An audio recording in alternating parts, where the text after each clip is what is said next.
sudah datang. Baiklah, mari kita mulai acara kita ini. Selamat malam, Namo Buddhaya. Namo Buddhaya. Namo Buddhaya.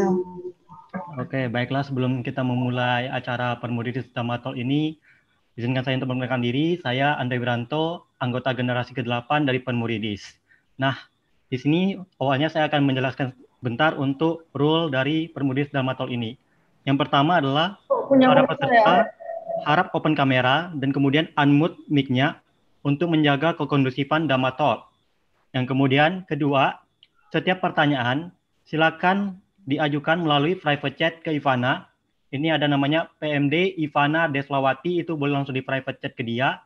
Nanti panitia akan mensortir dan akan diberikan kepada saya untuk langsung dipertanyakan kepada narasumbernya. Juga nanti dari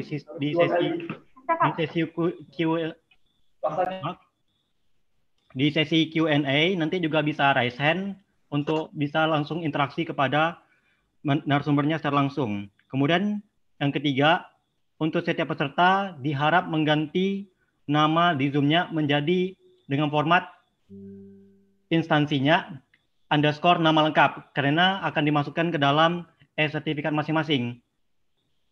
Dan yang keempat, diingatkan kepada para peserta untuk mengisi form evaluasi yang akan dibagikan di akhir acara dan screenshot layar Zoom-nya untuk bukti kehadiran pembagian e-sertifikatnya. Oke, apakah sudah jelas? Kalau sudah, oke.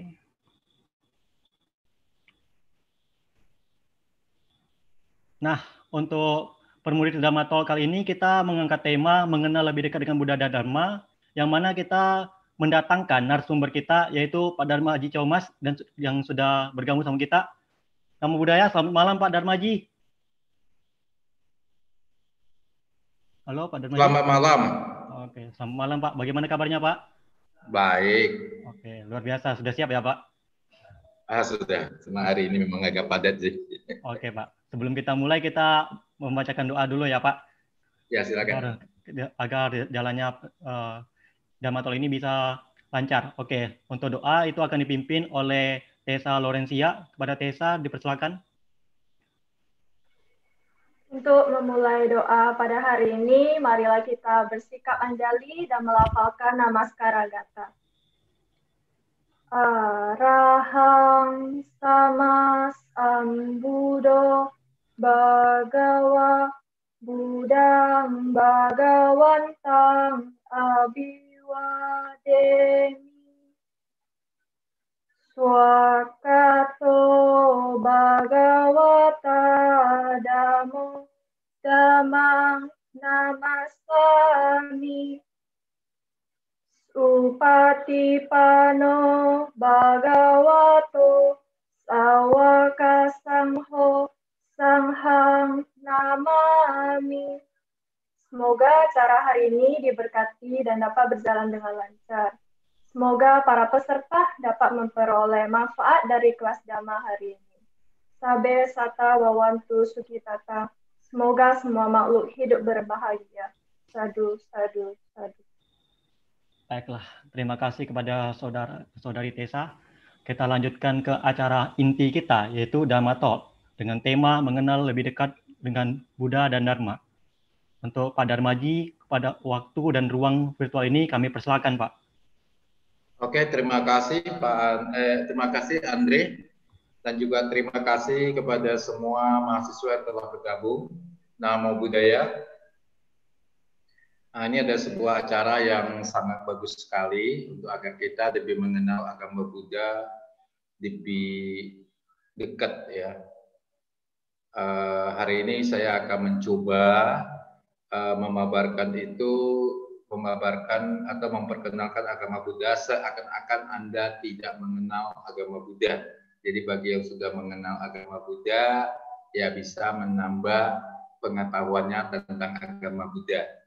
Saya akan coba ya sesederhana mungkin, tapi ya kebiasaan mungkin saja itu akan sulit. Dan jika ada pertanyaan nanti silakan hubungi bagian ini Q&A-nya ya. Silakan selanjutnya.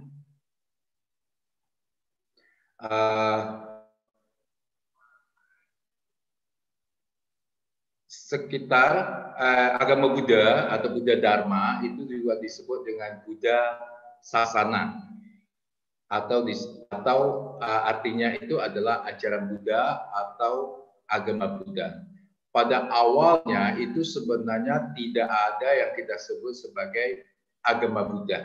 Yang ada adalah ajaran Buddha. Jadi Sang Buddha itu hadir memberikan sebuah ajaran yang tentu saja berbeda dengan ajaran-ajaran sebelum Sang Buddha ada. Jadi ajaran beliau itu adalah sebuah ajaran yang betul-betul melalui satu pengetahuan sempurna dari Sang Buddha dan telah Sang Buddha praktikkan dengan sempurna. Slide selanjutnya.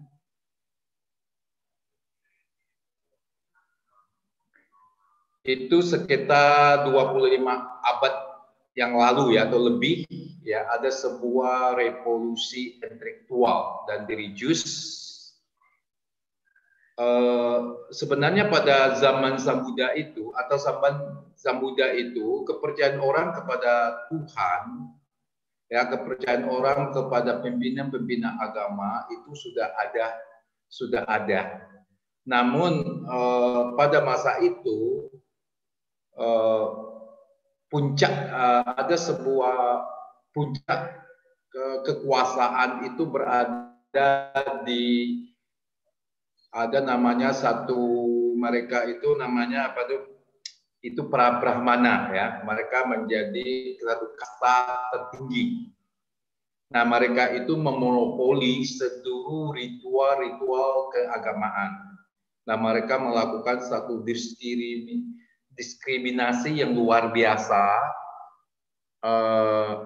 dan agama itu adalah satu kebenaran mutlak yang tidak boleh dipertanyakan. Jadi Anda beruntung pada masa-masa ini Anda juga bisa melihat hal-hal itu di sekeliling kita.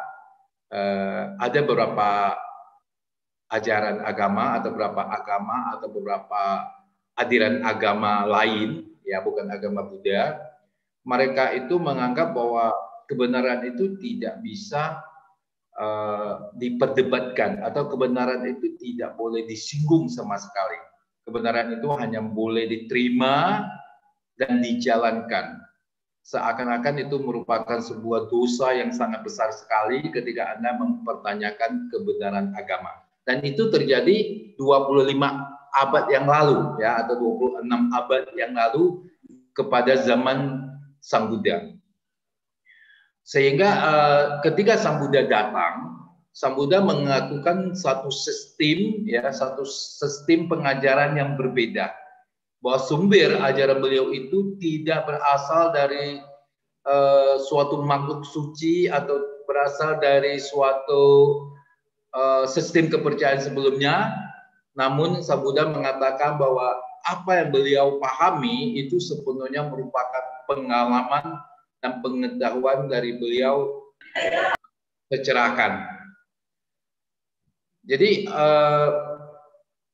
datangnya ajaran Buddha itu membuat runtuhnya kepercayaan tahlul kepada dewa-dewa yang tunggal maupun banyak dewa-dewa yang lainnya.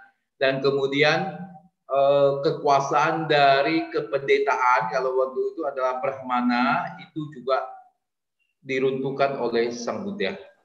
Dan sistem ajaran ini kemudian disebut sebagai ajaran Buddha atau Dharma.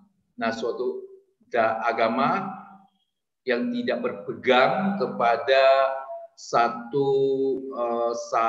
makhluk suci tertentu, tetapi betul-betul adalah merupakan satu agama dari hasil pencerahan dari Sang Buddha itu sendiri. Lanjut. Nah, siapakah Buddha? Buddha itu adalah sebuah istilah umum ya. Dia bukanlah sebuah nama ya. Jadi ketika kita mengatakan Sang Buddha berarti dia yang sadar atau yang demikian ya. Atau tercerahkan. Jadi menurut agama Buddha tentu saja Buddha itu muncul dalam jangka waktu yang sangat sangat lama sekali.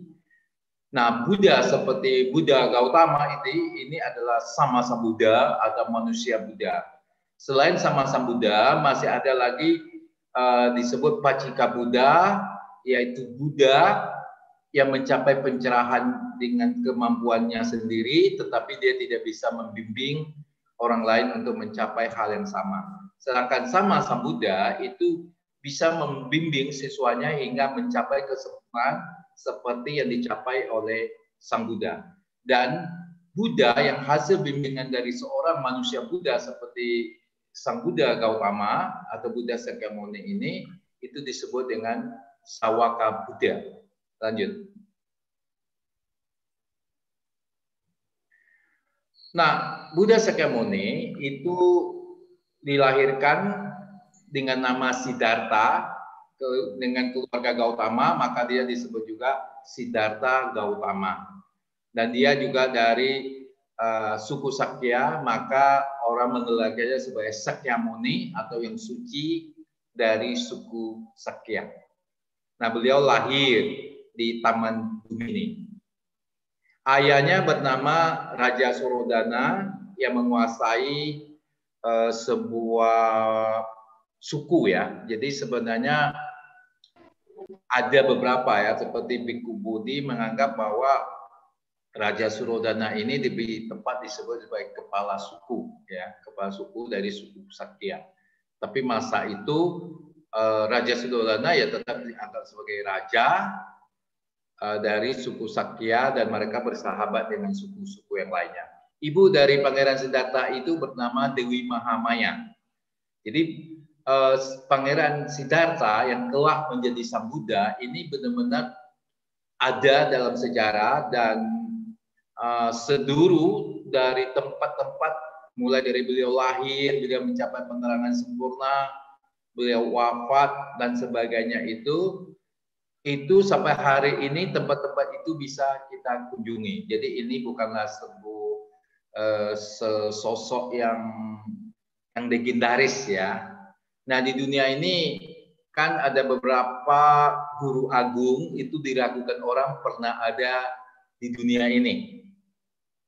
Ya, kalau di agama Buddha ya seperti Dewi Kuan Im, nah itu kan diragukan orang. Tapi Siddhartha Gautama ataupun Sakyamuni ini benar-benar adalah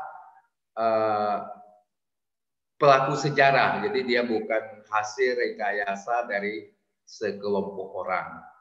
Lanjut.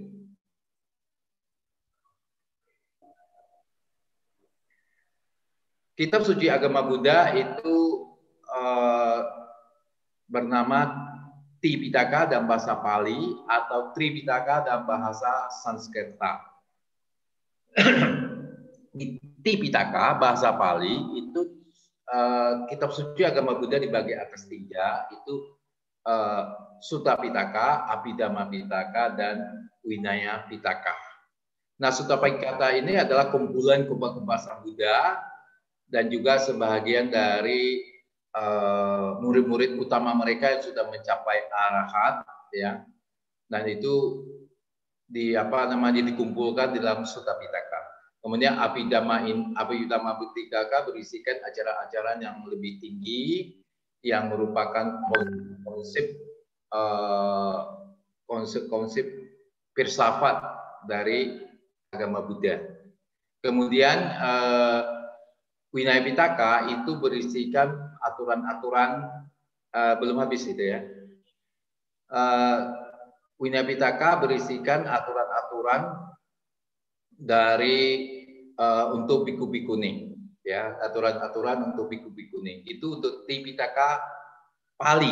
Di samping Tipitaka Pali, agama Buddha juga mengenal Tripitaka dari bahasa Sanskerta yang hari ini lebih banyak terkumpul di dalam bahasa Tiongkok dan sebagian itu di Tibet. Dan Tripitaka Sanskerta ini tidak kalah dengan Tipitakanya Pali. Cuma Tripitaka Tiongkok ini sebagian besar itu masih belum disusun dengan rapi di dalam bahasa Inggris sehingga kita kurang bisa mengenal mereka. Tapi dalam bahasa Cina, mereka sudah tersusun dengan baik dan terus-menerus itu dicari karena di Cina mengalami beberapa masa revolusi, banyak kitab-kitab yang hilang. Tapi karena berkat daripada murid-murid Sang Buddha yang taat, sebagian itu mereka sembunyikan dan sekarang itu semakin dikumpulkan, maka semakin lengkap ya. Jadi Tripitaka dari bahasa Tiongkok ini yang sudah terjemahkan itu jauh lebih banyak ya. Sehingga ada satu kata seadanya satu hari kita belajar dua sutra, maka dibutuhkan waktu sekitar 15 tahun. Dan untuk Tipitaka Pali itu jika kita ringkaskan ya, karena di kitab suci agama Buddha itu suka katanya mengulang-ulang. Nah, jika kita ringkaskan, maka ringkasan dari tiga pitaka ini bisa mencapai 15 kali dari Injil ya. Jadi kitab suci agama Buddha dia tidak berbentuk sebuah buku seperti halnya kitab suci Kristen ataupun Islam, tetapi Tripitaka ini merupakan sebuah kumpulan dari kitab-kitab suci yang ada. Lanjut. Nah, di agama Buddha itu kita mengenal ada 3 aliran besar ya, dan ada puluhan, mungkin bisa ratusan aliran kecil yang beraspirasi pada aliran besar ini. 3 mazhab agama Buddha yang besar itu adalah Theravada yang berkembang di daerah selatan atau Asia Tenggara ya, seperti di Myanmar, seperti di Thailand dan di Indonesia ya. Kemudian Mahayana itu lebih banyak berkembang di daerah utara ya, seperti di Tiongkok, di Hong Kong, di Taiwan, Tibet, kemudian di Jepang. Dan Tantrayana ini juga sebenarnya adalah pengembangan dari Mahayana yang sudah menyatu dengan adat istiadat setempat. Tantrayana yang terkenal sebenarnya adalah di Tibet ya. Di Tiongkok sendiri Tantrayana itu ada, tetapi tidak sehebat perkembangannya di Tibet. Indonesia pada masa Sriwijaya yang berkembang itu juga adalah aliran dari Tantrayana. Nah, itu sekedar untuk mazhab. Lanjut.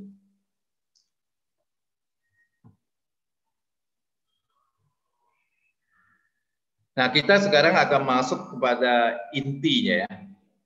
Jadi kalau tadi itu hanya sekedar pengenalan tentang agama Buddha. Sebenarnya aku bos. Hari ini. Oh ya sahabat, bisa hero baru dah. Gimana? Oke, jadi hari ini saya akan coba mengenalkan beberapa hal yang mungkin yang agak jarang Anda dengar ya. Pertama, dalam agama Buddha, Anda jangan tertarik dengan mukjizat, ya. Jangan selalu tertarik dengan mukjizat. Nah, apa yang maksud dengan mukjizat? Mukjizat itu adalah sesuatu yang tidak biasa, ya, atau suatu kejadian yang kelihatannya sangat wah gitu. Maka sering juga disebut sebagai kejadian luar biasa. Jadi di luar dari biasa. Di dalam agama Buddha, hal-hal itu tidak akan membawa Anda kemajuan batin, tetapi justru itu akan membuat Anda terhambat. Sekarang banyak agama-agama lain itu mereka menarik umat Buddha dengan cara bahwa mereka punya mukjizat.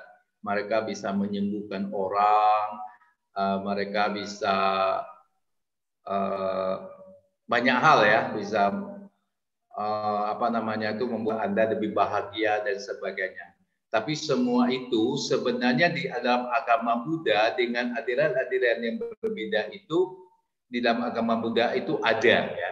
Di zaman Sang Buddha itu kemampuan seperti membaca pikiran, terbang, berjalan di atas air, menembus tanah, menciptakan diri menjadi banyak, itu di zaman itu sudah banyak sekali. Dan tentu aja Sang Buddha bisa melakukan semua itu. Namun Sang Buddha melarang siswanya untuk mempertunjukkan kemampuan-kemampuan seperti ini dengan tujuan untuk menarik orang beragama Buddha. Jadi agama Buddha itu dikembangkan tidak melalui satu pertunjukan dan mukjizat. Dan hal ini harus kita pahami. Kenapa di dalam agama Buddha kita jarang bercerita tentang mukjizat. Padahal di agama Buddha kalau hanya sekedar mengobati orang di Tridharma juga bisa ya. Juga banyak biksu-biksu, mahaguru kita yang punya kemampuan juga untuk mengobati orang. Namun demikian, mereka itu bukanlah spesialis di bidang mengobati penyakit fisik. Mereka itu lebih spesialis dalam mengobati penyakit hati. Maka Sang Buddha dikatakan sebagai dokter dalam hal spiritual. Karena kalau untuk penyakit fisik itu ada bidang lain atau ada orang yang punya kemampuan yang lebih spesifik di situ. Kalau kita zaman ini ya para dokter, kalau zaman dulu mungkin adalah lebih kepada dukun-dukun ataupun mereka-mereka yang melakukan obat-obatan gitu. Jadi Sang Buddha dari zaman dahulu tidak pernah ingin menarik umatnya menjadi umat yang suka dengan mukjizat. Maka sekarang umat Buddha kita juga mengharapkan jangan selalu tertarik dengan mukjizat. Begitu Anda mulai tertarik dengan mukjizat, Anda menurunkan rohanian Anda di dalam pencarian kebenaran dan Anda akan mudah ditipu orang. Karena mukjizat-mukjizat kebanyakan itu adalah trik-trik ya, seperti halnya trik-trik di dunia entertainment ya. Jadi memang itu adalah satu hal yang baik untuk hiburan, tetapi itu bukanlah hal yang bisa kita jadikan mainan di dalam hidup kita. Jadi kalau mau belajar agama, belajarlah agama melalui sumber yang benar, yang tidak menarik Anda dengan embel-embel mukjizat, tetapi dia benar-benar bisa menawarkan Anda melalui sebuah ajaran yang benar, dan itu ditawarkan oleh agama Buddha. Lanjut.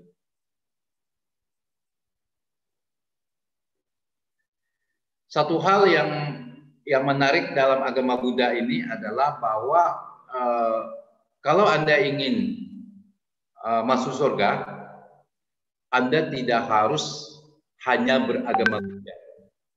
Banyak agama-agama lain, mereka mengklaim hanya agama mereka yang bisa masuk surga.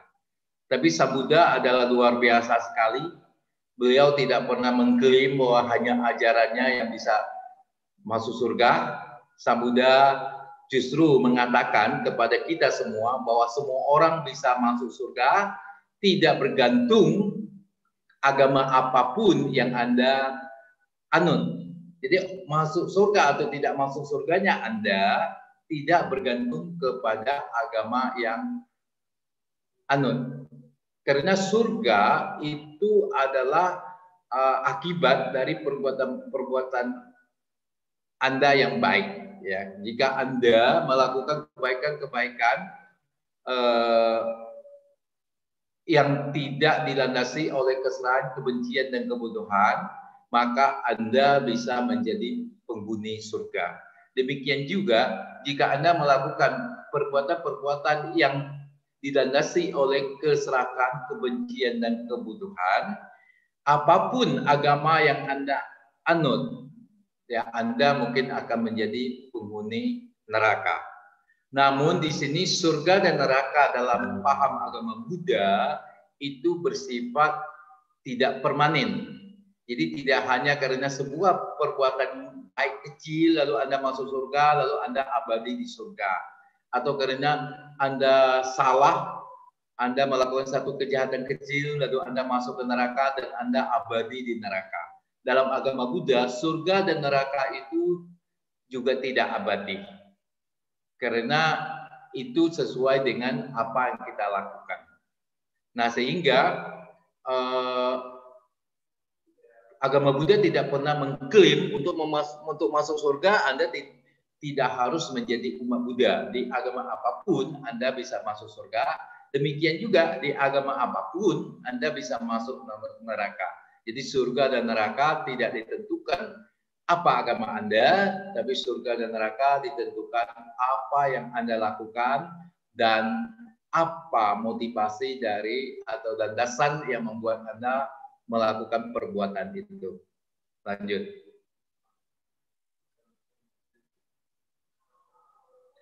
Dan surga bukanlah tujuan dari agama Buddha.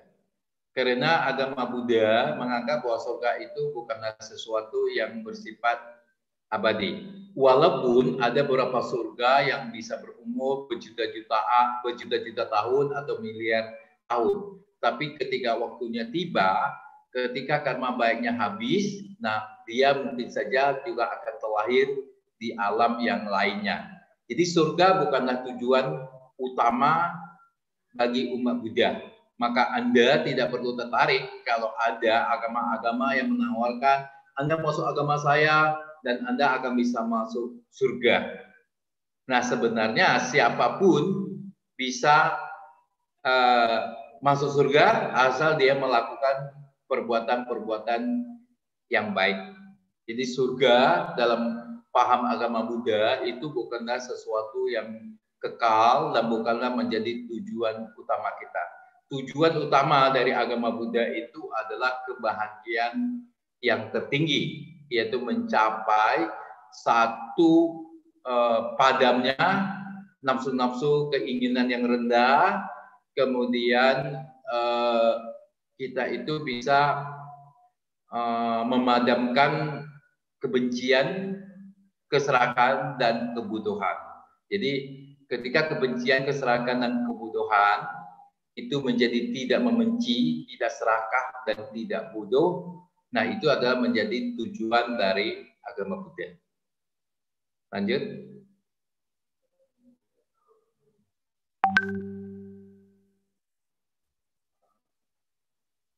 Dan satu hal lagi, agama Buddha berbeda dengan agama lain adalah Buddha adalah guru agung kita. Ya. Dan Buddha tentu aja beliau berkata kepada Ananda, Buddha itu bukanlah dewa. Artinya Buddha sebenarnya tidak ingin didewa-dewakan.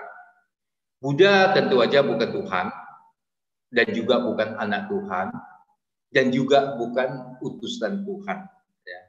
Buddha adalah makhluk yang tercerahkan, sempurna pengetahuannya, sempurna perilakunya. Beliau mencapai satu pemahaman sempurna terhadap realita kehidupan, baik realita yang bersifat sementara duniawi maupun realita absolut. Maka beliau juga disebut sebagai Sabanu, dia yang maha tahu, atau Lokawidu, sang pengenal alam semesta. Jadi beliau mencapai satu pengetahuan yang maha sempurna. Beliau dalam satu waktu bisa mengetahui apapun yang beliau ingin ketahui. Jadi makanya beliau itu digelar sebagai yang maha tahu.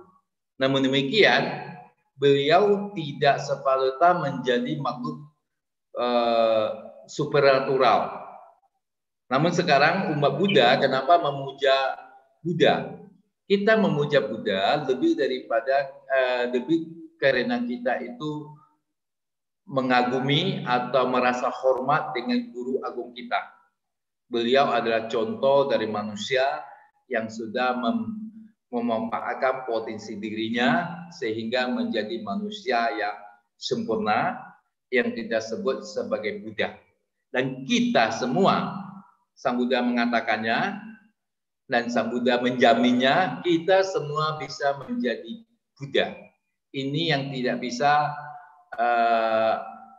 dicontoh oleh agama-agama lain. Ya, agama-agama lain yang menggunakan sistem nabi atau apapun, mereka tentu saja tidak bisa mengatakan bahwa semua orang bisa menjadi nabi, semua orang bisa menjadi utusan Tuhan, semua orang bisa menjadi rasul dan sebagainya. Tapi Sang Buddha mengatakan kita semua bisa menjadi Buddha. Kenapa bisa? Karena kita semua itu memiliki benih-benih kebudayaan. Nah, lanjut.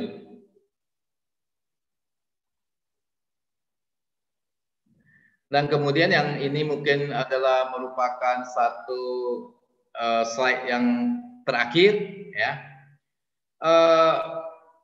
Di agama lain, ritual sembahyang, ritual kebaktian itu adalah menjadi satu hal yang sentral di dalam agama Buddha.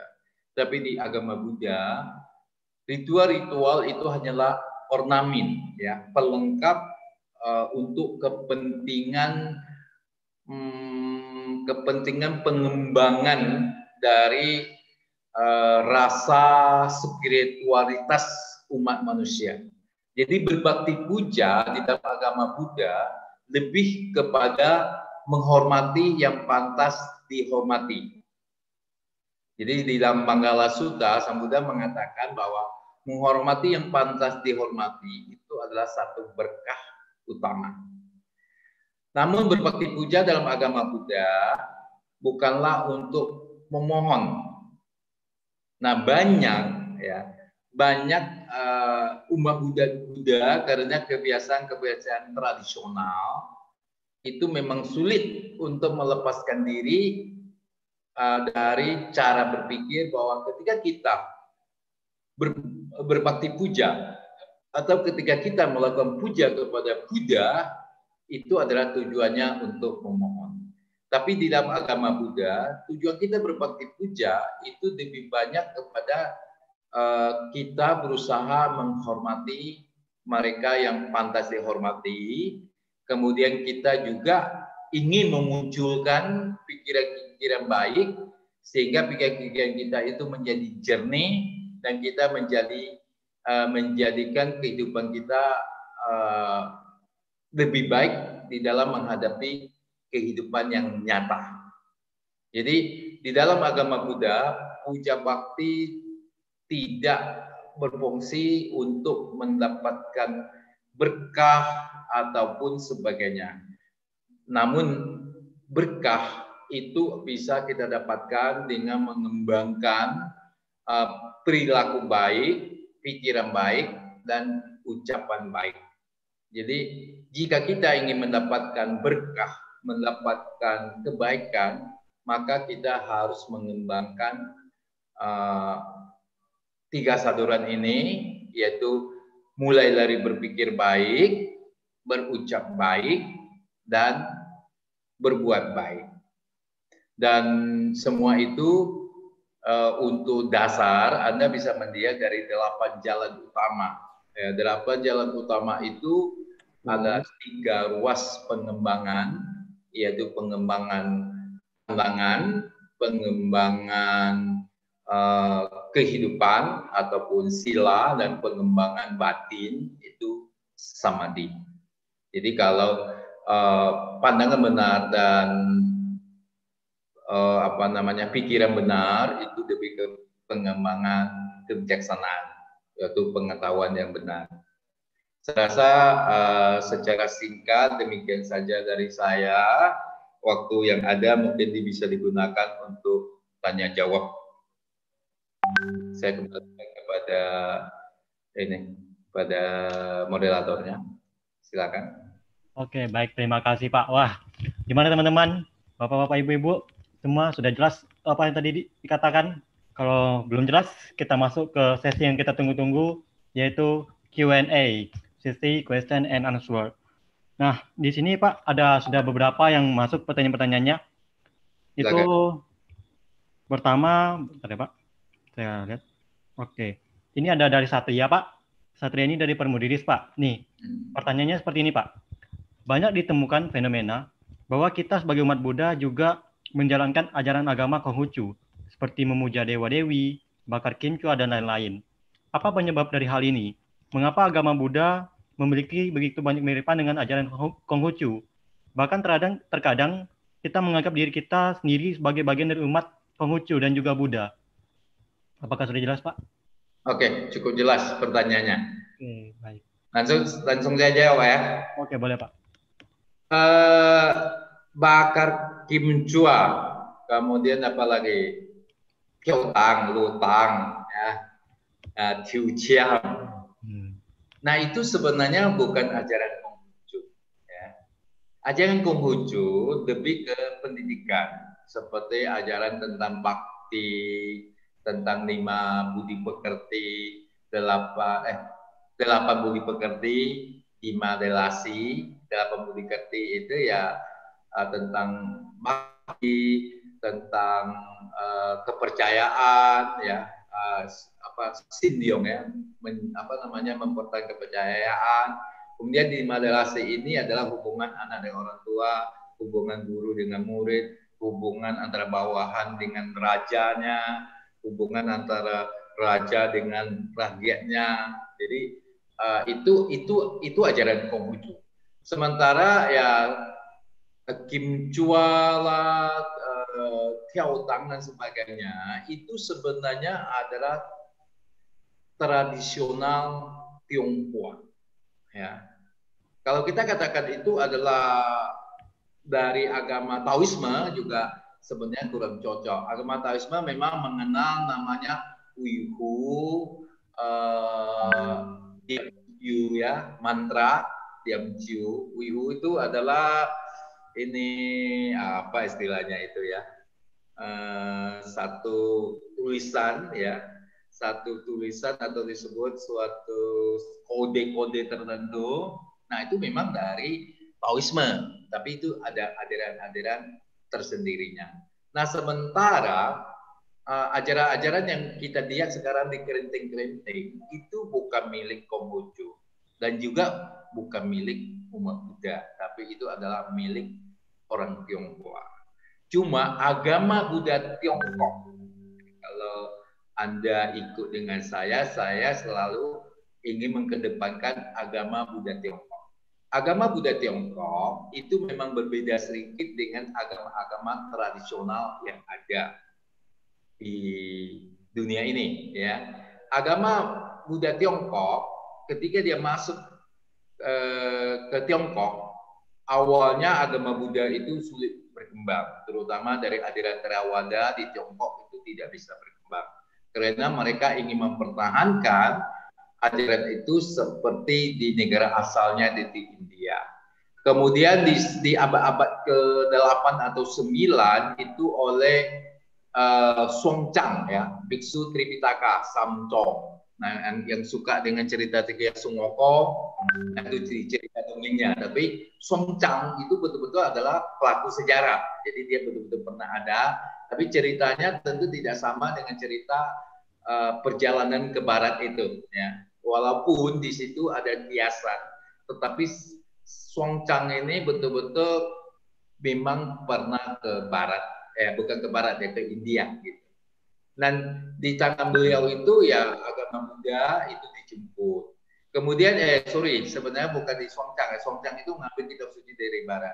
Agama Buddha Tiongkok ini berkembang di tangan Bodhidharma. Bodhidharma sebagai patriark ke-28 yang membawa agama Buddha ke Tiongkok. Di Tiongkok beliau disebut juga patriark pertama bumi timur. Jadi dia ada patriark ke-28 di bumi barat atau surga barat dan menjadi patriark pertama di bumi tidur. Nah, oleh Bodhidharma sampai di Tiongkok, beliau itu pertama kali ingin menyebarkan agama Buddha. Tapi ternyata di Tiongkok itu sudah mengenal dua filosofi yang sangat mengakar di masyarakat, yaitu Konghucu dan Taoisme. Sehingga beliau itu melakukan semacam perenungan atau meditasi selama 9 tahun untuk mempelajari karakter-karakter orang Tiongkok. Akhirnya muncullah dinamakan dengan agama Buddha Tiongkok. Walaupun awalnya tidak begitu terasa, tapi kemudian dengan menyerap beberapa ajaran, nah itu agama Buddha Tiongkok berkembang dengan baik. Dan hari ini kita mengenali kelenteng-kelenteng itu tentu bukan dari Bodhidharma ini ya. Kelenteng-kelenteng itu sudah ada jauh sebelum Nabi Konghucu ada, jauh sebelum Nabi Doji dari Taoisme itu ada, dan jauh sebelum agama Buddha berkembang di Tiongkok. Jadi dulu ya sebenarnya agama tradisional orang Tionghoa itu sudah ada ya berbentuk kuil, dan tentunya itu bersifat animisme dan ninanisme. Oleh Konghucu dan Taoisme Loje, kemudian mereka ini dibina tanpa dihilangkan. Dan ketika agama Buddha masuk ke Tiongkok, keberadaan mereka tetap dibiarkan. Nah, ketika nenek moyang kita datang ke Indonesia, nah mereka juga membawa tradisi ini ke Indonesia, tradisi yang sudah membaur antara ajaran Buddha, Konghucu, dan Taoisme. Sampai di Indonesia, nah mereka itu membawa, kadang-kadang ada membawa upang, kadang-kadang hanya membawa semacam hyunghe ya. Hyunghe itu berisikan abu sebagai tanda hasil pembakaran dari api. Kemudian mereka itu dibungkus dan itu dibawa ke Indonesia, dan itu menjadi pujaan mereka. Dan lama-lama satu masyarakat di suatu tempat mereka membuat sebuah bangunan, dan mereka itu melakukan satu pemujaan secara tradisional. Kemudian untuk menyatakan bahwa kebaktian itu dimulai atau mulai Siohio itu, ya mereka biasanya mengadakan puji-pujian, kerenteng itu. Sehingga di Jawa muncullah istilah kerenteng. Jadi kerenteng itu khas Indonesia. Dan kerenteng itu bukan milik Konghucu dan juga sebenarnya bukan milik umat Buddha. Kemudian setelah agama Buddha berkembang di Indonesia sekitar tahun 1950-an dan 1960-an, seluruh para pejuang atau tokoh-tokoh Tionghoa ini mereka mencoba menghimpun keberadaan kerenteng-kerenteng ini menjadi namanya saya lupa ya nama persatuan itu atas nama Konghucu, dan itu tidak mendapatkan tanggapan ya, tidak mendapatkan tanggapan yang baik, sehingga Tehuai akhirnya mendirikan namanya Samkau Hui, Tridharma atau Samkau. Dan ternyata gerakan Samkau ini bukan hanya di Indonesia. Gerakan Samkau itu sebenarnya sudah ada di Tiongkok sana. Mereka gerakan ada namanya gerakan Samkau. Artinya gerakan itu mengikuti agama Buddha, agama Taoisme, dan Konghucuisme. Nah, ketika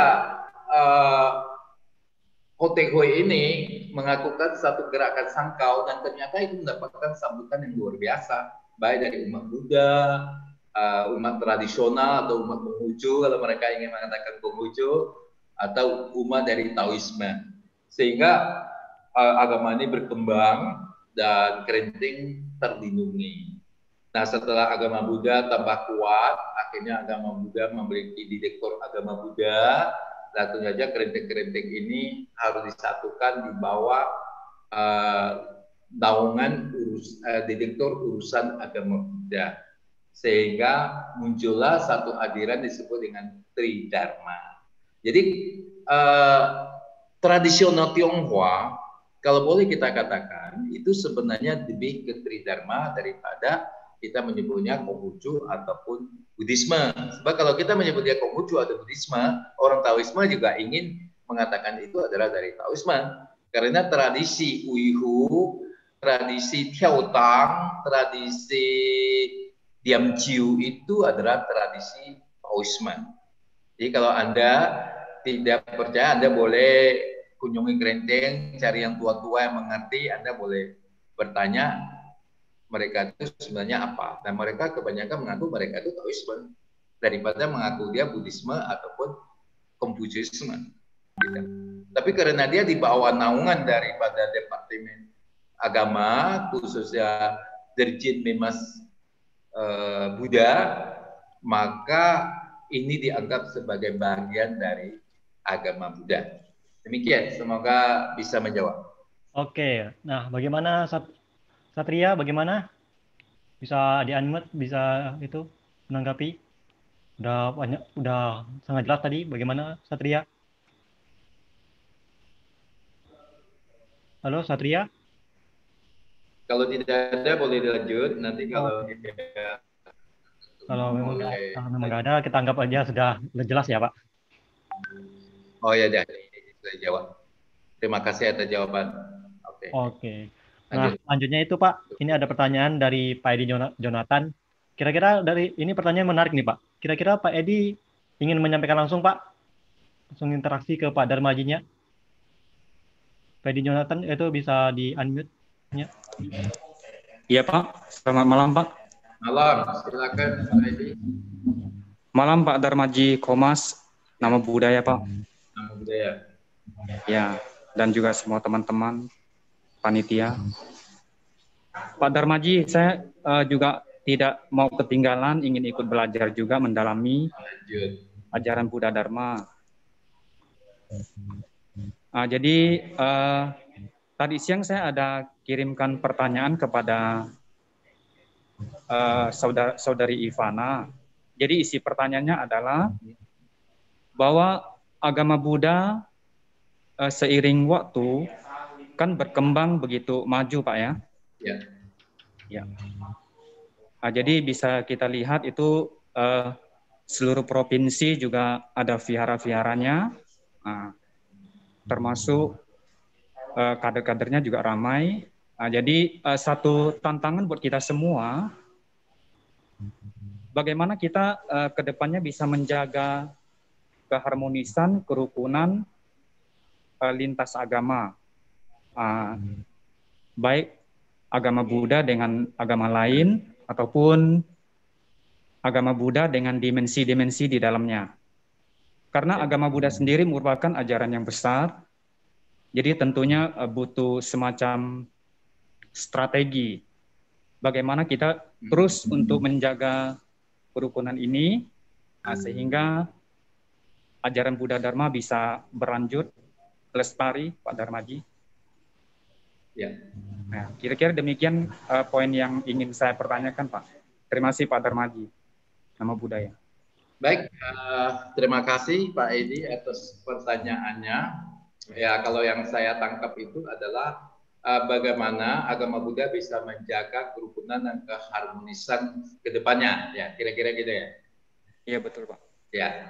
Jadi sebenarnya ajaran Buddha dari awal Sang Buddha di zaman Sang Buddha kemudian berkembang ke seluruh dunia dan hari ini di Indonesia sedang mengembangkan diri. Dasar ajaran agama Buddha itu adalah selaras dan seimbang dengan lingkungan.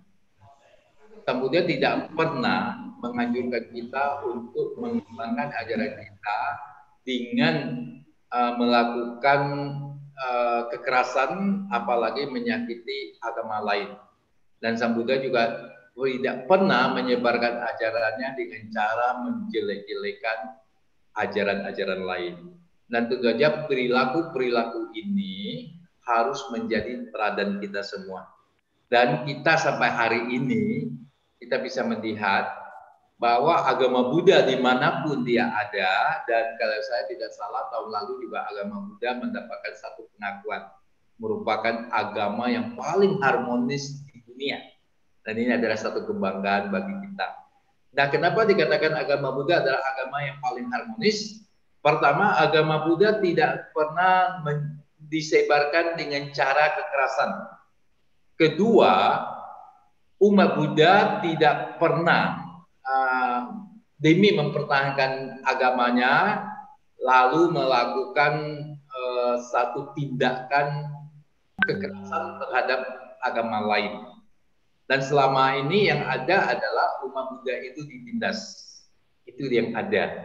Namun bagi agama Buddha itu hanyalah sebuah permasalahan kecil dalam kehidupan kita maupun kehidupan beragama kita. Jadi itu bukan hal yang luar biasa di dalam agama Buddha. Yang sering terjadi itu memang kekrisruhan di dalam enteren umat Buddha tersendiri. Namun kabar baiknya adalah tokoh-tokoh kita, orang-orang yang punya kekuasaan atau kemampuan, punya kekuatan, itu biasanya adalah tokoh-tokoh spiritual. Nah, mereka itu juga punya satu tingkat-tingkat minimal lah ya, tingkat pembinaan yang cukup bagus, sehingga banyak kesempatan-kesempatan sebenarnya agama Buddha ini bisa kacau, tapi berkat dari tokoh-tokoh ini yang punya kebijaksanaan, nah kekisruhan itu atau pertengkaran itu bisa didamaikan, ya, tanpa menimbulkan efek kerusakan yang luar biasa. Dan saya rasa ini adalah hal-hal yang perlu kita teladani ke depan. Dan kita melihat ada satu kecenderungan di generasi muda, ya, untuk tidak mempersoalkan hadiran dan maksab. Dan ini adalah satu kabar yang luar biasa baik. Seperti hari ini, kita tidak berbicara atas nama satu maksab tertentu, tapi kita berbicara atas nama agama Buddha secara keseluruhan. Tapi jika ada ingin menanyakan tentang maksab tertentu, tentu saya akan masuk ke maksab itu. Tetapi secara keseluruhan kita membicarakan agama Buddha itu secara keseluruhan tanpa melihat perbedaan maksab-maksab yang ada. Dan cara ini tentu harus menjadi satu kebiasaan kita. Kecuali nanti kalau kita ingin mengadakan satu acara khusus untuk mengenalan maksab-maksab, nah kita mungkin bisa meminta tokoh-tokoh yang berkompeten untuk berbicara tentang maksab mereka. Tapi kalau dari saya tidak berbicara atas nama satu maksab. Dan saya cenderung lebih berbicara dari sudut pandang agama Buddha secara universal. Nah, dengan demikian kita memperkenalkan agama Buddha itu kepada generasi muda secara utuh, dan nanti di tangan generasi-generasi muda mereka tentu saja boleh dipersilakan ingin memilih satu aliran atau satu maksab yang mereka rasa yang paling cocok dengan kepribadian mereka. Demikian ini. Ya Pak Darmaji, terima kasih atas arahannya Pak Darmaji. Namun satu hal yang ingin saya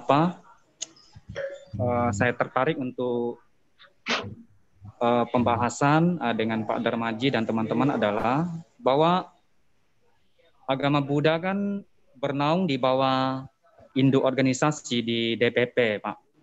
Oke. Ya. Jadi kebetulan saya juga dipercaya oleh pimpinan daerah untuk mengurus Walubi maupun Permabudi. Dari mana nih? Gimana Pak? Dari daerah mana? Saya dari Kalimantan Barat, Pak. Oh, kabar. Oke, lanjut. Kebetulan waktu Munas Permabudi, saya juga diberi mandat oleh pimpinan sebagai ketua panitia musdanya, Pak. Tapi satu sisi saya kan sebagai pengurus Walubi Provinsi, bagian generasi muda dan sekolah minggu Buddhis. Jadi satu sisi banyak sekali pertanyaan dari teman-teman yang generasi baru. Jadi mereka khawatir ke depan bagaimana bisa bergabung di sebuah organisasi kalau dari internal kita sudah mulai nampak sebuah sekat gitu, Pak. Jadi kan kita dalam organisasi kan hierarkinya dengan pusat, Pak, kan? Jadi kalau DPP memberikan instruksi, kita DPD langsung otomatis menyesuaikan. Kalau DPP minta kita ikuti arahan dari pusat sesuai dengan keputusan Munas, otomatis kita daerah juga ikut. Namun di daerah kita kan kembali kepada kearifan lokal kita, Pak Darmaji. Ya, betul. Jadi kalau kearifan lokal kita di sini baik-baik harmonis, kenapa kita tidak lanjutkan begitu Pak. Jadi maksudnya adalah sejauh mana pemerintah dalam hal ini kantor Kemenak ya bisa memberikan semacam mediasi ataupun program-program apa yang sudah pernah dijalankan bekerja sama dengan induk organisasi Walubi maupun Permabudi supaya umat-umat Buddhis itu bisa rukun dan harmonis, Pak. Kira-kira demikian Pak Darmaji, terima kasih Pak. Oke, terima kasih. Satu pertanyaan yang luar biasa. Mungkin para mahasiswa kita yang masih muda ini agak sedikit bingung ya. Iya betul Pak. Masih ada Permabudi, ada Walubi gitu ya. Namun pengalaman kami di Riau ini ataupun di Pekanbaru sendiri, kami tidak begitu peduli dengan hal-hal yang terjadi di pusat. Ya. Memang ya saya sendiri pernah di Walubi sebagai ketua kotanya, kemudian saya juga pernah di provinsinya. Dan ketika muncul Permabudi, ya saya waktu itu masih di Walubi, ya, masih di Walubi. Tapi karena Permabudi ini juga didukung oleh majelis kami, ya saya juga diminta untuk bisa mendukung Permabudi. Namun ya saya mengajukan syarat, saya bisa mendukung Permabudi, tetapi tidak mempermasalahkan Walubi. Nah kami di Pekanbaru selama ini majelis-majelis yang ada, apakah itu MBI, apakah itu Mapam Bumi, maupun itu Matresia, dan ada lagi Magabudi, kemudian ada majelis, banyak ya, ada berapa majelis lagi yang saya tidak ingat tiba-tiba. Nah itu kami selama ini tidak pernah mempersoalkan organisasi induk seperti Walubi maupun Permabudi. Jadi kami selama ini bekerja sama, jika tidak memungkinkan antara Walubi dengan MBI ketika itu, ya kami membawa nama majelis saja supaya bisa bekerja sama dengan baik. Karena saya dulunya ya awal-awal saya di Walubi, saya memang selalu ditolak oleh MBI kalau saya mengatasnamakan Walubi. Tapi ketika saya akhirnya melepaskan identitas saya sebagai ketua Walubi, tapi atas nama pribadi saya sendiri, ya mereka welcome aja. Dan ini adalah suatu hal yang sangat saya hargai, ya. Sehingga saya itu juga ini bagaimanapun berusaha agar tidak menambah jurang pemisah, gitu. Jadi saya rasa jika daerah bisa harmonis, jangan terlalu permasalahkan di pusat. Itu instruksi yang saya dapatkan dari pimpinan gitu ya. Artinya kalau kita sini bisa harmonis, kenapa kita peduli apa yang terjadi di pusat? Silakan aja. Dan kalau pusat tidak senang dengan sepak terjang kita untuk keharmonisan, ya silakan kita keluar aja dari organisasi itu. Jadi jangan mau kita di organisasi yang memecah belah. Siapapun organisasi yang mencoba memecah belah kita, ya kita keluar dari organisasi itu. Dan kita tetap bisa eksis tanpa adanya organisasi-organisasi yang ingin memecah belah umat seperti itu. Demikian, Edi John. Edi. Terima kasih Pak Darmaji Komas atas penjelasannya Pak. Okay. Nama budaya Pak. Nama budaya. Oke, terima kasih kepada Pak Edi dan terima kasih juga Pak Darmaji atas jawabannya. Berikut ini masih ada pertanyaan dari saudara Felinardo. Felinardo bisa unmute-kan mic-nya untuk menyampaikan pertanyaan. Felinardo? Jika tidak ada, saya lanjutkan saja ya untuk membaca pertanyaannya. Oke. Jadi pertanyaannya begini Pak, jika kita berbuat salah kepada orang lain, lalu kita sudah minta maaf, tetapi masih terus merasa bersalah atas perbuatan kita, bagaimana tips untuk supaya tidak merasa bersalah lagi? Mungkin ada tips menurut pandangan agama Buddha? perasaan bersalah itu tentu adalah satu perasaan yang kurang nyaman ya, yang kurang nyaman, dan memang itu harus diselesaikan. Salah satu caranya tentu adalah dengan meminta maaf. Di samping itu, untuk melenyapkan perasaan bersalah ini ya Anda harus menunjukkan ketulusan ya, menunjukkan ketulusan kita untuk memperbaiki kesalahan-kesalahan kita. Jika di hadiran siapa tadi, Fernando ya. Nah, jika di hadiran Anda yang Anda ikuti itu ada upacara namanya pertobatan, Anda bisa melakukan. Jadi sekarang kecuali hadiran Theravada mungkin tidak mengenal pertobatan. Kalau di hadiran Buddhisme Tiongkok ya itu ada namanya pertobatan. Dan itu dimulai dari Patriark ke-6 Huining ya, itu mengenal namanya pertobatan. Nah, pertobatan ini adalah untuk menghilangkan perasaan bersalah. Artinya kita menyatakan penyesalan kita di hadapan para Buddha. Kalau di tradisi Buddhis sebenarnya penyesalan itu dinyatakan di hadapan anggota Sangha yang terdiri dari 5 orang bhikkhu. Kalau itu adalah bhikkhu junior, maka dia di hadapan 5 orang bhikkhu senior. Nah, pernyataan bersalah ini tentu dengan ketulusan dan siap dengan segala konsekuensinya. Nah, biasanya akan ada sanksi yang akan dikeluarkan oleh anggota Sangha. Dan kita dengan ketulusan kita tentu kita siap menerima semua sanksi itu, dan itu akan mengurangi rasa bersalah kita. Jadi kalau kita bertobat di hadapan Buddha, ya kita juga harus dengan tulus. Tentu aja kita dengan segala persiapan kita, dengan segala macam kemungkinan yang akan kita terima. Namun itu sebenarnya Buddha ya malah penuh wiras asih ya. Tapi tentu saja akibat dari karma jelek dari perbuatan kita itu, dia akan menimbulkan tentu saja karma wipaka atau karma mala di kemudian hari, dan kita harus siap menerimanya. Nah, dengan melakukan pertobatan-pertobatan seperti itu ya kita mungkin akan bisa mengurangi rasa bersalah kita. Kalaupun di hadiran yang Anda ikuti itu tidak ada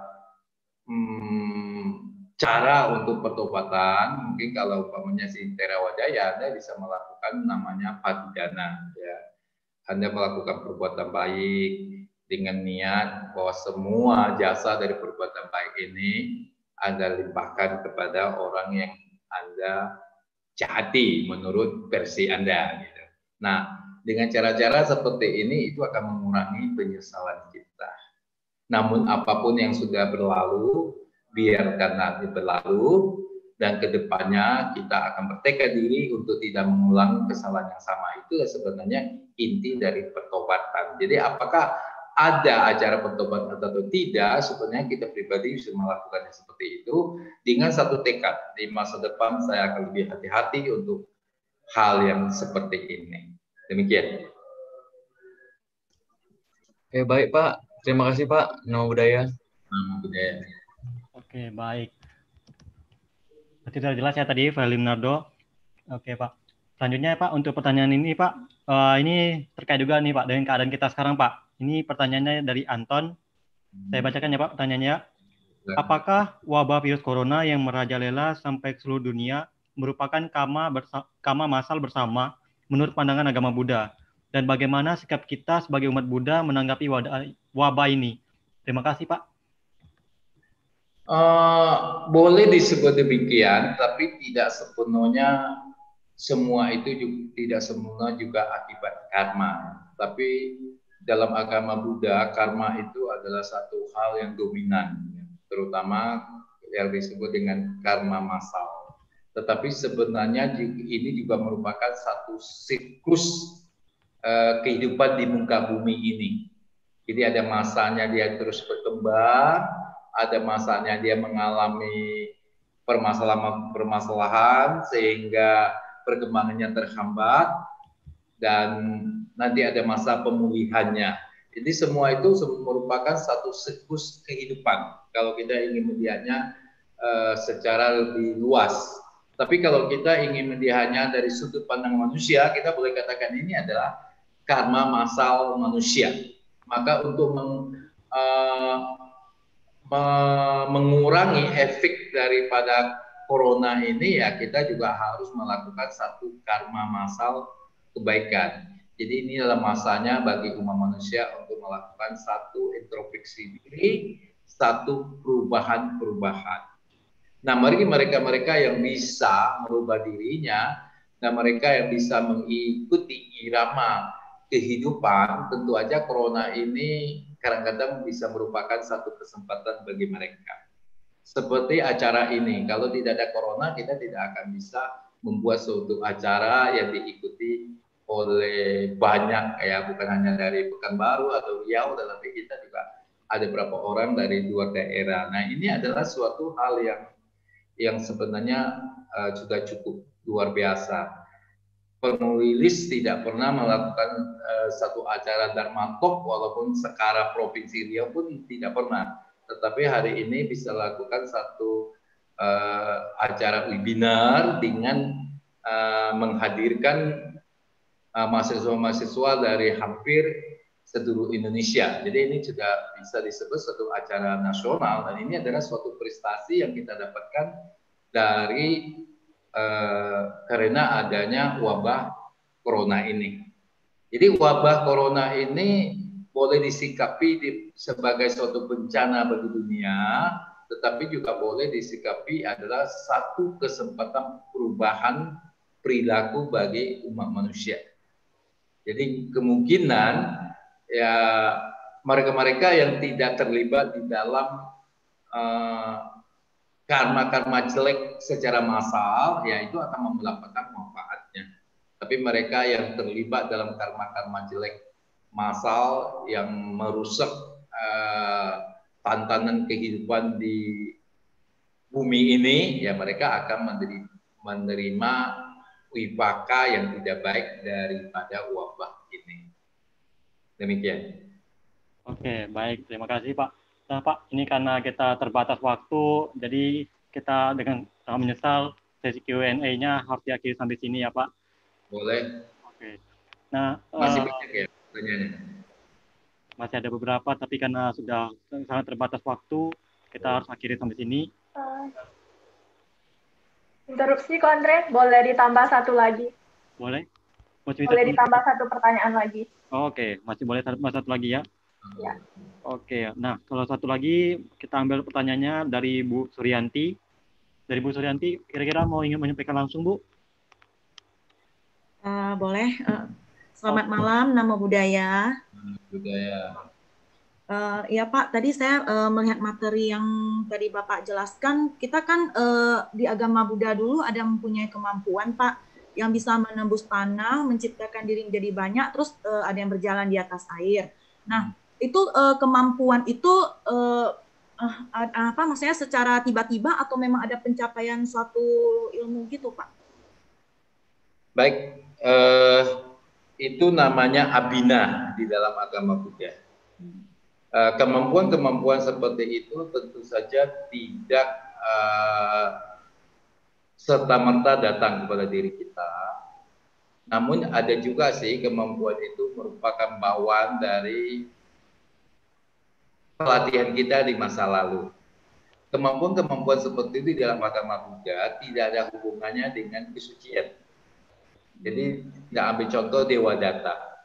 Dewadatta itu adalah sepupunya Sang Buddha yang jahat dan tanda petik kepada Sang Buddha. Ya, sebenarnya jahatnya kepada Sang Buddha karena ada satu hubungan karma di masa lalu mereka. Dan beliau akibat jahat kepada Sang Buddha, ya beliau tidak bisa mencapai satu tingkat kesucian. Tapi secara abhina, Dewadatta itu punya kemampuan abhina yang setara dengan arahat. Ya, jadi dia punya amina yang setara arahat. Nah, jadi amina itu kadang-kadang ada orang yang lahir kecil dia sudah punya kemampuan-kemampuan seperti itu. Namun itu adalah hasil dari karma-karma atau pelatihan dia di masa lalu. Demikian juga mereka-mereka yang lahir dengan indera keenam atau mereka lahir dengan indigo dan segalanya, itu juga hasil karma dari masa lalu. Namun itu bisa diperkuat dengan latihan-latihan di masa sekarang ini. Jadi di dalam agama Buddha itu bahwa ada ada akibat ada akibat dari tindakan-tindakan kita di masa lalu, dan tentu aja kemampuan-kemampuan ini tidak dimiliki oleh semua orang. Namun jika Anda pingin, kemampuan ini bisa dilatih. Jadi tidak merupakan sebuah mukjizat atau sebuah anugerah, ya, tetapi ini sebenarnya adalah sebuah hasil latihan. Di agama Buddha memandangnya seperti itu. Oh, terus Pak, kalau misalnya kan ada kehidupan sekarang kan ada yang orang yang bisa celtang itu kan Pak. Nah, jadi itu ada kaitannya dengan yang kayak katanya kan ada hubungan masa lampau dengan dewa-dewinya gitu kan, misalnya kan ada yang misalnya Tiao Lo Chia atau Tiao Fan Im atau yang lain gitu kan Pak. Jadi apa ada kesamaan dengan yang sekarang Pak, dengan kehidupan sekarang begitu? Oke, pasti aja. Tentu aja kita bisa kerasukan karena kita ada hubungan dengan mangguk-mangguk tersebut di kehidupan yang lalu. Di masa Sang Buddha itu juga ada cerita tentang kesurupan-kesurupan seperti ini, dan kesurupan-kesurupan seperti ini tidak harus dewa, bisa saja dari peta gitu. Jadi banyak mangguk-mangguk yang terlahir sebagai peta, mereka ingin tidak bisa meninggalkan kemelekatan kehidupan duniawi, dia membutuhkan sebuah medium untuk kita berhubungan dengan manusia. Nah, dia memilih medium itu tentu memilih orang yang punya hubungan karma dengan dia. Kalau di Mahayana itu disebut dengan sebab jodoh. Tanpa adanya sebab jodoh seperti ini, tentu adalah tidak memungkinkan untuk dia menjalin satu atau meminjam tubuh kita. Tidak mungkin. Demikian. Iya Pak, berarti kita di agama Buddha juga ada mengenal kayak loktang gitu, berarti ada ya Pak ya? Di dalam sutta itu pernah disebutkan, walaupun tidak banyak, tapi ada beberapa kasus. Gitu. Ya, jadi Pak, itu memang bisa saja terjadi. Tetapi yang tidak pernah disebutkan itu adalah Buddha membutuhkan meminjam tubuh, atau Bodhisattva butuh untuk meminjam tubuh, itu tidak pernah ada. Yang ada adalah dewa ataupun peta atau asura, itu yang ada. ya Pak. Terima kasih jawabannya Pak. Namo Buddhaya. Namo Buddhaya. Oke, terima kasih ya Pak Darmaji telah membantu menjawab tadi. Nah, itu tadi adalah sesi terakhir dari Q&A kita Pak.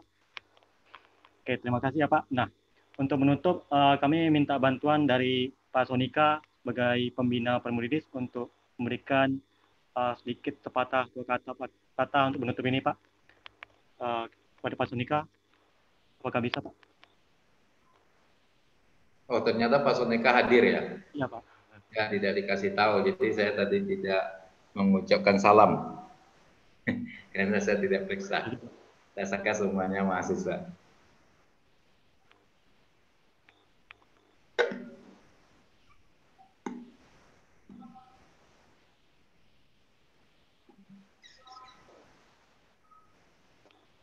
Silakan Pak Sonika. Maaf, tadi saya unmute ya. Ya Pak. Terima kasih. Selamat malam. Namo Buddhaya semuanya. Namo Buddhaya. Namo Buddhaya, Pak. Salam berbahagia. Ya Pak. Saya sangat bangga melihat semua mahasiswa bisa bergabung dalam Dhamma Talk ini. Terima kasih Pak Darmaji. Sama-sama Pak Sonika. Ya, ini berskala nasional ya. Jadi kalau Pak Darmaji sebagai dosen ini bisa digunakan untuk kognisi dosen namanya ya. Dapat tambah sertifikat untuk menambah kredit. Nah, jadi nanti ke depan ini sangat penting ya. Kalau kami dosen nilainya tinggi.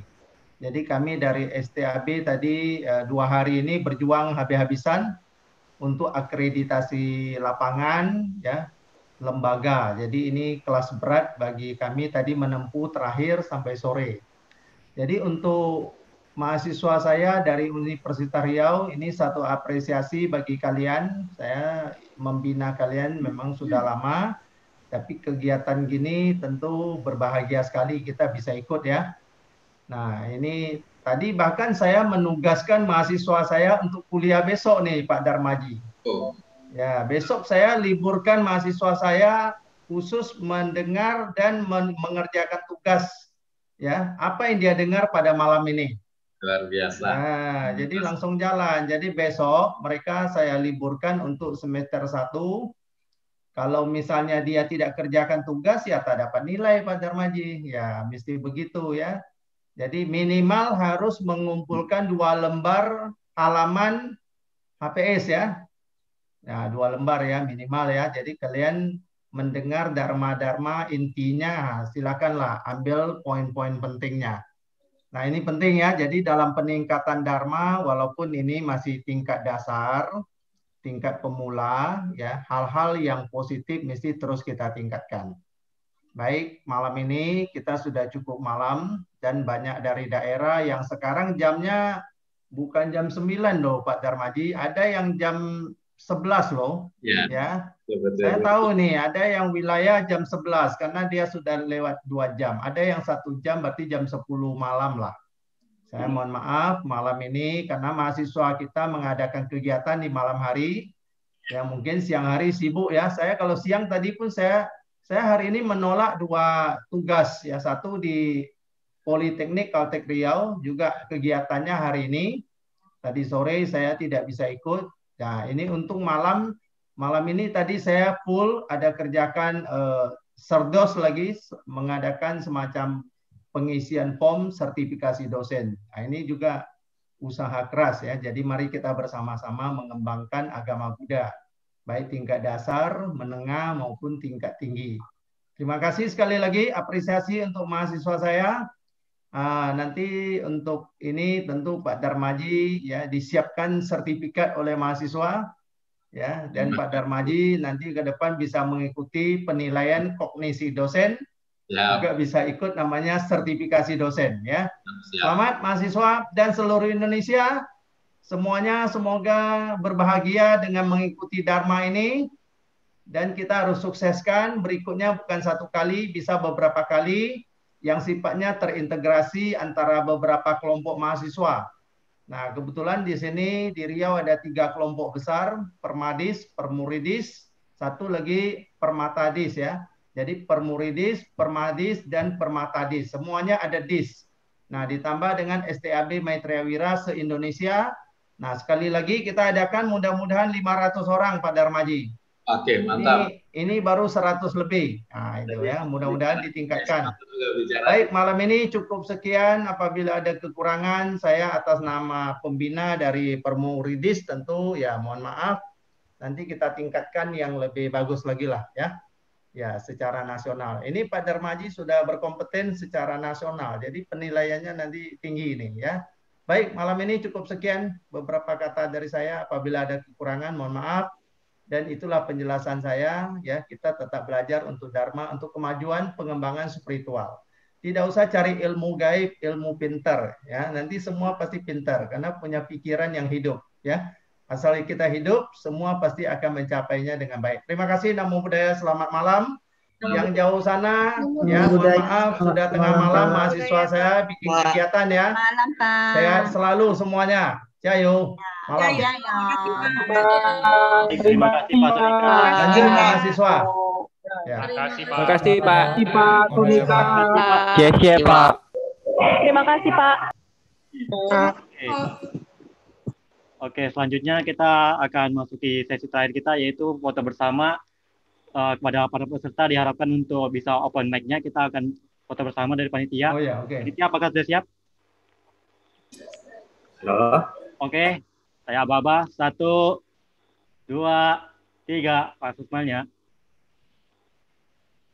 Oke. Panitia bagaimana? Udah dapat gambarnya? Coba semuanya tangannya diginiin, bisa nggak? Anjali Ayo. ya, Pak? Ya, Boleh, Pak, jadi boleh, karena boleh. ini umat Buddha kita Anjali ya. bersama-sama. Ayo. Satu, Ya, seiring seperti doa lah ya. 1, 2, 3.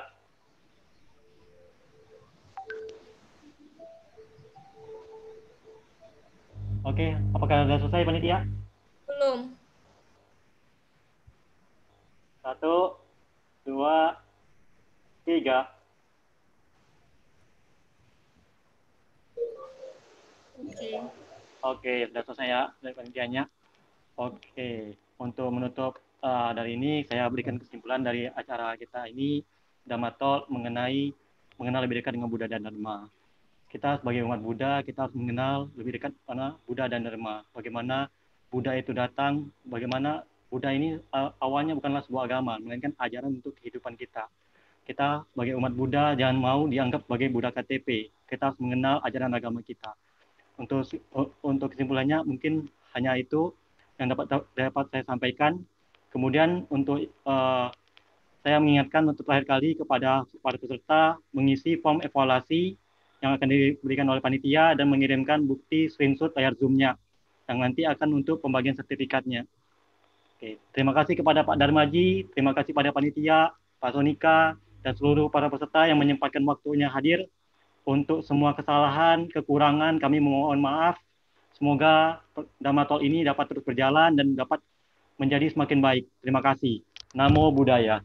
Namo Buddhaya. Terima kasih semua. Terima kasih, Pak. Terima kasih, Pak. Namo Buddhaya. Terima kasih, Pak. Namo Buddhaya. Pak, Namo Buddhaya. Terima kasih semua. Budaya, terima kasih. Pak. Namo Buddhaya, Pak. Namo Buddhaya.